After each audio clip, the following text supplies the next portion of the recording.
Kapan dia bisa di DO? Aturannya tuh kayak gimana? Kapan? Karena ini kali umurnya udah ketuaan kali, atau udah kelamaan di situ. Emang berapa lama sih batas maksimal kuliah di kedokteran? Apabila masa studi tidak dapat diselesaikan dalam waktu.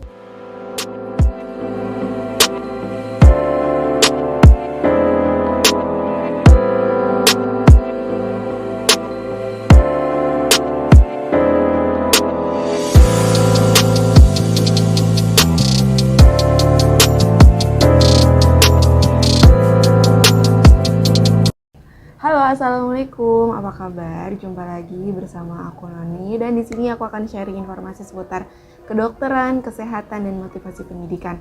Jadi buat teman-teman yang tertarik dengan topik yang aku bawain di sini, kalian bisa subscribe di YouTube channelku dan klik tombol loncengnya supaya kalian dapat notifikasi. Kalian bisa juga share video ini ke sosial media kalian atau ke teman-teman kalian yang mungkin memang butuh. Oke, kita lanjut ke videonya. Oke, jadi aku buat pendahuluan sesuai dengan judulnya. Di sini aku akan sharing tentang informasi kenapa sih mahasiswa kedokteran itu bisa sampai keluar, sampai di DO, itu alasannya apa. Nah, pastinya ada alasan khusus, nggak mungkin suatu universitas atau suatu kampus itu mengeluarkan mahasiswanya tanpa alasan. Dan mungkin beberapa kampus itu berbeda-beda ya aturannya ya. Nah, di sini aku akan sharing yang aku tahu aja, yang di kampusku, yang di FKUI, dan ini aku lihat dari peraturan yang ada di PPKM yang pernah aku punya. Karena kan mungkin kalian sering juga ya nemuin kalau mahasiswa kedokteran itu banyak yang nggak sampai selesai karena mungkin dia masuk karena terpaksa atau karena alasan lainnya. Nah, mungkin di sini aku akan sharing kenapa sih orang yang bisa di drop out ya. Drop out ini atau di DO artinya kan berarti dia keluar secara aturan itu tidak memenuhi. Jadi memang dikeluarkan bukan karena kemauan dianya sendiri, tapi karena dia emang tidak memenuhi kriteria, akhirnya ya dikeluarkan gitu ya. Mungkin ada yang bertanya-tanya, oh mungkin karena ini kali umurnya udah ketuaan kali, atau udah kelamaan di situ. Emang berapa lama sih batas maksimal kuliah di kedokteran? Mungkin ada yang mikir juga, oh mungkin nggak mampu bayar makanya dia dikeluarin, atau banyak pertimbangan yang lainnya. Nah, di sini aku akan sharing yang ada di kampusku gitu ya. Jadi kalau di kampusku setiap semester, baik semester ganjil ataupun semester genap, itu akan dilaksanakan yang namanya yudisium. Nah, di yudisium ini nanti adalah waktu pengumuman hasil dari pencapaian satu angkatan itu gimana, yang lulus berapa, yang harus remedial berapa, terus yang harus ngulang berapa orang, dan ada tambahan dari kakak kelas itu berapa yang bareng jadi sama angkatan kita. Dan di situ juga diumumin peringkat 10 besar yang terus nanti akan dapat penghargaan untuk maju ke depan. Nah, di sini keputusannya itu secara garis besar itu ada 3 ya. Ada 3 keputusan yang ada di yudisium, yaitu lulus, mengulang modul, atau DO. Nah, di sini ada kriterianya masing-masing nih, kapan dia dianggap lulus, kapan dia ada ngulang modul, dan kapan dia harus di DO di semester itu. Oke, sekarang aku akan bahas. Yang pertama tadi kan lulus. Kapan sih orang itu dianggap lulus dalam satu modul? Jadi kalau di UI itu lulus modul itu nilai akhirnya lebih dari sama dengan 60 atau masuk dalam kategori C di setiap modulnya. Jadi nanti kan satu semester itu ada beberapa mata kuliah atau kita nyebutnya modul, atau ada beberapa univ juga yang menyebutnya dia dengan sebutan blok. Nah, setiap blok ini dia harus lulus semuanya dengan masing-masing komponennya. Artinya satu modul dalamnya misalnya ada praktikum, ada tugas individu, ada tugas kelompok, itu masing-masingnya tuh harus lulus semua. Nggak boleh ada yang nggak lulus satu. Kalau nggak lulus satu dianggap tidak lulus satu modul. Kalau misalnya dia remedial juga nggak bisa memenuhi.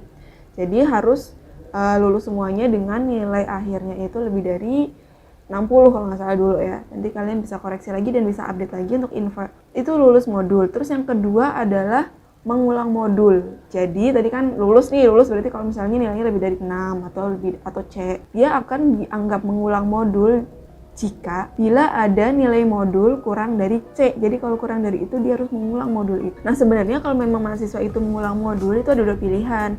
Dia semester depan ngambil modul yang sama kalau memang dia ada, atau dia menunda dulu nih. Jadi modul itu dilewatin dulu, satu modul belum lulus, dia lewati modul A di semester itu, terus kalian lanjut di semester selanjutnya kalau memang syaratnya masih memenuhi, kalian bisa lanjut di semester selanjutnya dulu. Jadi biar kalian tetap sama teman-teman kalian. Tapi nanti di akhir modul yang sudah habis semua, misalnya udah mau wisuda sarjana kedokteran, tapi kalian ada satu modul yang belum diambil. Jadi kalian harus ngambil itu dengan adik kelas kalian nantinya, jadi kalian ikut modul itu lagi. Oke, sekarang itu untuk mengulang modul ya. Jadi nanti pengulang modul pilihannya begitu kalau yang di tempat aku. Terus kalau DO, kapan sih mahasiswa kedokteran khususnya itu bisa dianggap DO gitu? Kapan dia bisa di DO? Aturannya tuh kayak gimana? Kapan sih? Kapan? Ini berdasarkan peraturan akademik UI SK nomor 478 SR R UI 2004. Ya, gini ada 5 kriteria. Yang pertama, apabila pada evaluasi 2 semester pertama tidak memenuhi IP minimal 2,0 dan sekurang-kurangnya 24 SKS terbaik. Ya, jadi pada 2 semester pertama minimal kalian harus dapat 24 SKS dan IP-nya itu minimal 2. Berarti kalau nggak memenuhi itu kalian bisa di DO. Terus yang kedua, apabila evaluasi pada 4 semester pertama tidak memperoleh IP minimal 2,0 dari sekurang-kurangnya 48 SKS terbaik. Itu kalau udah sampai semester 4. Wah, ternyata semester 4 masih lolos nih.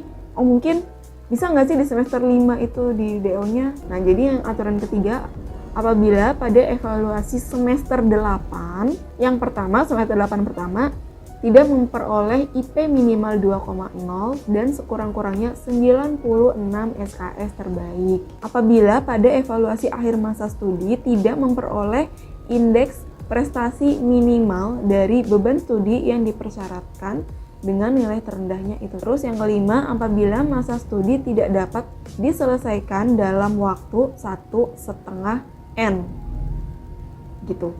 Jadi maksudnya 1,5 N berarti kan di sini kalau misalnya S1 itu kan 4 tahun ya, 3,5 sampai 4 tahun. Berarti dia bisa di DO kalau misalnya dia nggak selesai dalam berapa? 1,5. Berarti kan 4 ditambah setengahnya dari 2. Jadi 6.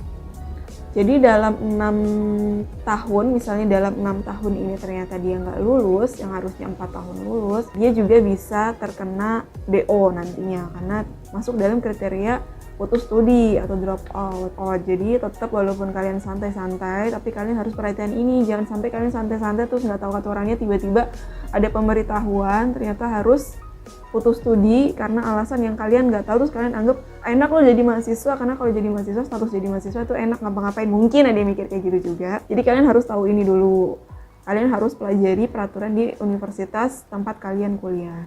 Nah, yang aku sampaikan di sini adalah yang di UI tahun berdasarkan SK UI nomor 478 tahun 2004. Kalau memang ada update-nya lagi, mungkin nanti teman-teman bisa tulis ya komen di bawah, biar nanti bisa lihat update-annya. Atau mungkin kalau yang ada peraturan dari universitas lain juga, kalian bisa juga tulis di bawah, biar nanti yang mau tahu bisa lihat dan klik linknya di kolom komentar di bawah.